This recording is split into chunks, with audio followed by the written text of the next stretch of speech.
David Martinez was just a city boy born and raised in basically South Detroit. He's a bit of a bad boy, but still a good student. Unfortunately, he has what we call the poor.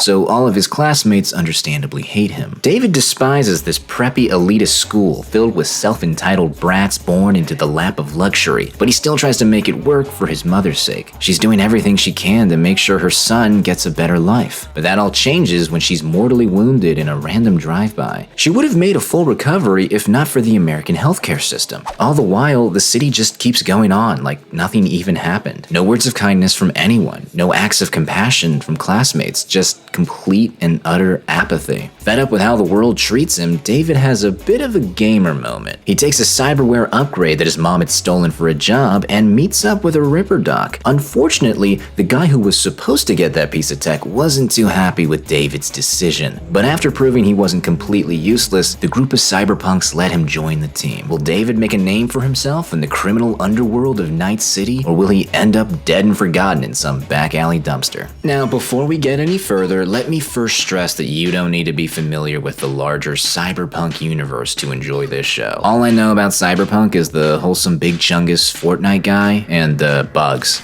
The biggest reason I decided to watch this anime is actually just because it's made by Trigger.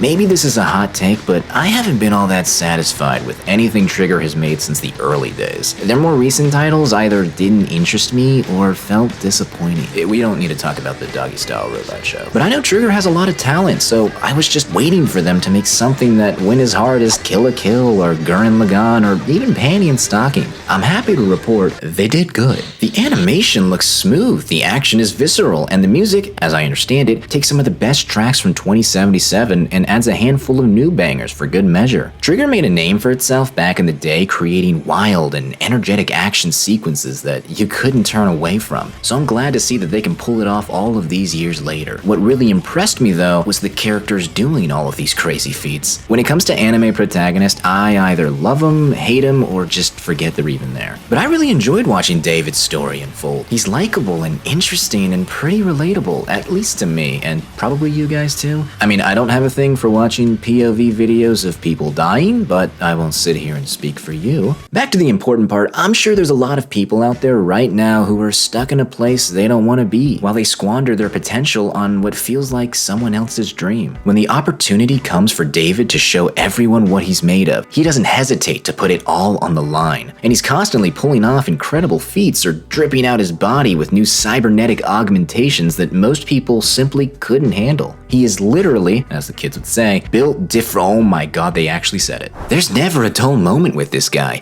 especially when he's interacting with the rest of the Edgerunners. I really like these character designs and the characters attached to them. Just looking at them gives you so much information on their personalities. The walking mass of muscles is a strong, capable leader. The guy with long hands is pretty handsy. The cute chick is crazy, like all women, you get the idea. This next claim also carries a great deal of controversy, but I will not shy away from preaching the truth. Lucy is best girl of this summer season. I love everything about this chick, from her personality to her personality. Vampire girl, mid. Brown maid, one letter off. The two lesbians from that show I should probably start watching at some point. What do you think? If you disagree with me, you're not only wrong, you're damned. Have fun burning in hell, you uncultured swine. Speaking of the eternal flame, let's talk about all the graphic content in the show. I'm here for it. Look, Cyberpunk started gaining popularity in the 80s. Do I need to remind you what Akira looked like? Do I need to remind you what most dialogue sounded like? Hey Benton, don't crap your pants if you see a vampire out there. Get lost.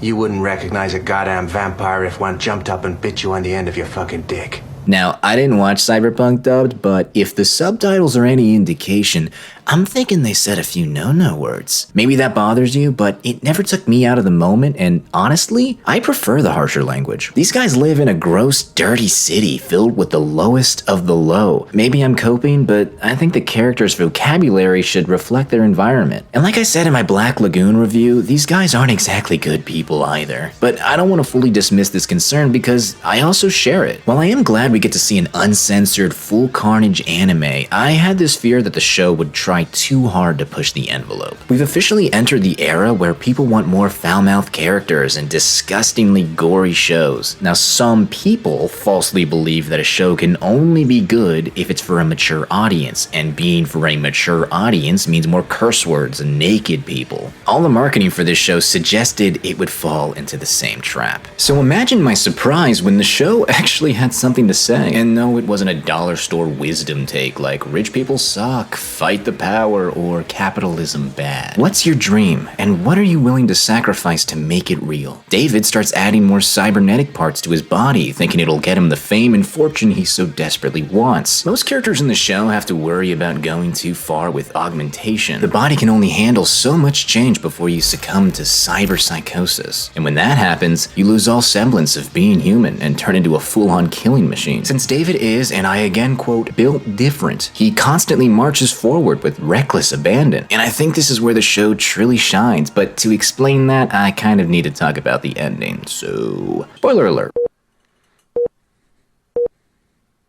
In the final battle, David and what's left of his gang launch an all-out attack against the Arasaka Mega Corporation to save Lucy. At this point, David is almost unrecognizable from the fairly normal-looking guy we saw back in episode 1. He uses his new upgrades to free Lucy, but ends up fighting a losing battle against this Atom Smasher, a guy who's gone full cyborg. His life starts to flash before his eyes. This is all wrong. He's supposed to be special. He's supposed to always come out on top. He's supposed to be the guy who does whatever it takes to reach his dream. And that's when he realized he already did. He made new friends, lost good comrades, and found true love. He could have followed his mom's advice and lived a cushy corpo life, but that just wasn't for him. On the flip side, he could have followed in the steps of Atom Smasher, let go of his humanity, and become a living legend for Night City. But that life wasn't for him either. He made his choice. He decided to be his own man, to go out on his own terms, and to have his story live on forever in memories of the people he cared about. You look at this man's face and tell me he had any regrets about how his story ended.